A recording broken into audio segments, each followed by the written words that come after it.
Blood लाते हैं heart में, कौन सा ब्लड? Deoxygenated blood. वेन्स में डीऑक्सीनेटेड ब्लड आता है ना, तो वेना कावा, वेना यानी वेन्स, कावा यानी मोटी वाले वेन्स को कहते हैं। तो सुपीरियर ऑर्गन से जो लाते हैं हार्ट में ब्लड, वो सुपीरियर वेना कावा के थ्रू आते हैं, और जो लोअर इन सेगमेंट से लाते हैं, लोअर बॉडी से लाते हैं डीऑक्सीनेटेड ब्लड, वो इंफीरियर वेना कावा के थ्रू आते हैं। ठीक है, सबसे पहले डीऑक्सीनेटेड ब्लड कहाँ आते हैं? Right atrium. राइट एट्रियम में ट्राइकस्पिड वॉल होता है, ऐसा स्फिंक्टर टाइप का, जो खुलेगा बंद होगा, तो खुलता बंद होता है ना, इसी की वो साउंड होती है लब डब वाली। ठीक है, तो जब इसमें ब्लड आके स्टोर हो जाते हैं, तो ब्लड के प्रेशर से ये वॉल खुलता है, तो फिर वो ब्लड ये कहाँ ट्रांसफर होता है, किसमें आता है? Right ventricle.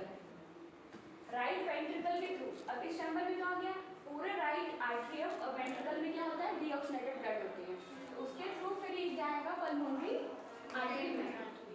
आर्टरी में लंग्स के साथ उल्टा होता है। बॉडी में क्या होता है कि वेन्स कैरी करती है डीऑक्सीनेटेड ब्लड और आर्टरी कैरी करती है ऑक्सीनेटेड ब्लड, लेकिन लंग्स में क्या होता है कि आर्टरी कैरी कर रही है यहाँ पे पल्मोनरी आर्टरी डीऑक्सीनेटेड ब्लड, और फिर यहाँ पे एक वॉल्व होता है जिसको पल्मोनरी वॉल्व कहते हैं, या उसका दूसरा नाम सेमिनुलर वॉल्व। मैम लिखी हूँ, देखो लिखा है ना, सेमिनुलर वॉल्व या इसको पल्मोनरी वॉल्व कहते हैं।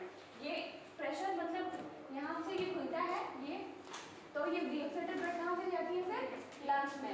लंग्स में तो ऐसे हम एयर लेते हैं, ऐसे इनहेल करते हैं, तो ऑक्सीजन लेते हैं ना, कार्बन डाइऑक्साइड छोड़ते हैं, तो वही होता है कि जब ब्लड हमारी डीऑक्सीनेटेड हो रही है, इसका मतलब हमारे ब्लड में ऑक्सीजन CO2 मिल चुका है, तो CO2 क्या होता है कि लंग्स में रिलीज हो जाता है, और फिर ब्लड में क्या ऑक्सीजन बढ़ जाता है, तो ऑक्सीजन जब बढ़ जाता है तो फिर वो आता है पल्मोनरी वेन से, ये गया लंग्स में, लंग्स के बाद फिर पल्मोनरी वेन से वापस ये हार्ट में आएगा।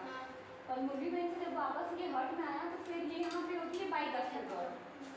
बाइकस्पिड वॉल्व, ये जो जहाँ पे ब्लड स्टोर हो जाता है, तो उससे वो उसकी प्रेशर से खुलेगी, तो फिर वो आती है लेफ्ट वेंट्रिकल में। तो बॉडी में अगर कोई क्वेश्चन पूछता है कि बॉडी में, एक क्वेश्चन आया भी था हमारे फॉरनाइट टेस्ट में सबसे स्टार्टिंग में कि कहाँ होती है ऑक्सीडेटिव ब्लड? लंग्स में। तो वही पार्ट होता है, ये जो होता है ना, इसमें होता है लेफ्ट वेंट्रिकल में डीऑक्सीनेटेड ब्लड पाई जाती है। तो डीऑक्सीनेटेड ऑक्सीजनेटेड जिस ब्लड में ऑक्सीजन मिक्स हो वो हमारे लेफ्ट वेंट्रिकल में पाया जाता है, और इसके थ्रू फिर ये चले जाते हैं हमारे अरोटा में।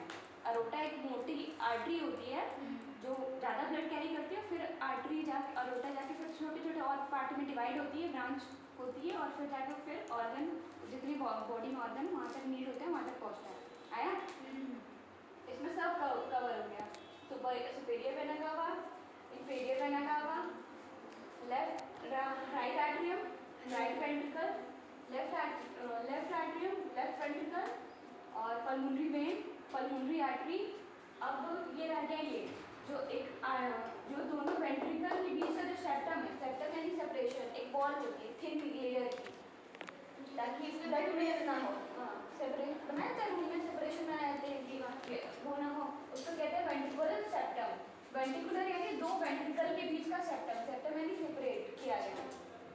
ठीक है, अब वो क्या है? पल्मोनरी आर्टरी जो लिखा है, पल्मोनरी आर्टरी इसको कहा जाता है, ये पल्मोनरी आर्टरी। अच्छा,